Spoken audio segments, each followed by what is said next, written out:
Flat Squared on YouTube. Love this format. Any advice on haze density, please? My hazy is lacking that thick opaqueness. I'm trying to remember what video that was from. What I have seen, and the last time I made Sabo was probably one of the more it was probably the haziest IPA that I've made.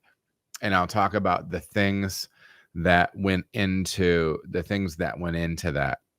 I have the standard Scott Janish style and pretty much everybody else style of base malt, and then 20 to 25% of wheat and usually flaked oats, which is standard.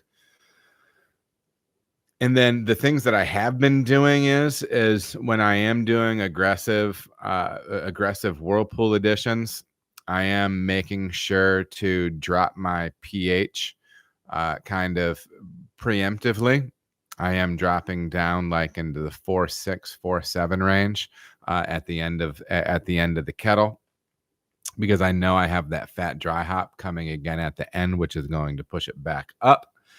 But doing that using, I don't know if you're using liquid or dry yeast, but really chasing the usage of a legitimate liquid hazy strain that's well taken care of and happy. All those things. I mean, that's kind of the stuff that has really driven the biggest haze positive or flavor and aroma positive haze that I've had in that beer. Also, what was the other direction I wanted to go with that? That might be it, man. Yeah, I don't use kettle coagulant, and yeah.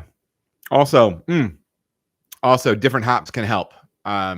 Typically, I've heard of getting more haze out of New Zealand hops, Australian hops. You can check that stuff out. But some hops do tend to throw more haze. I would say this: if you are fermentation dry hopping, the research from Omega says the further you slide that out from the brew day, the better.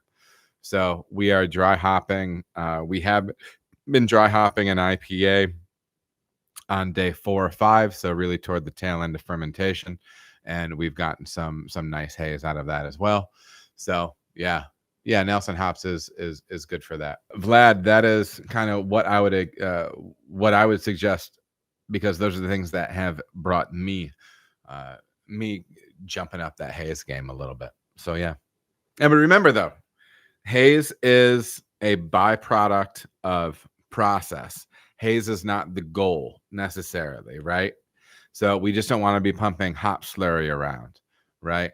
If we make a beer that is hazy because it is loaded up with protein haze that is a carrier for hop flavor and aroma, cool. Great. All right, everybody, thank you so much for watching. If you feel as if you got any value out of the video, please like and subscribe. There are also other videos that you can watch. They're going to maybe be over here or over here. Appreciate you watching.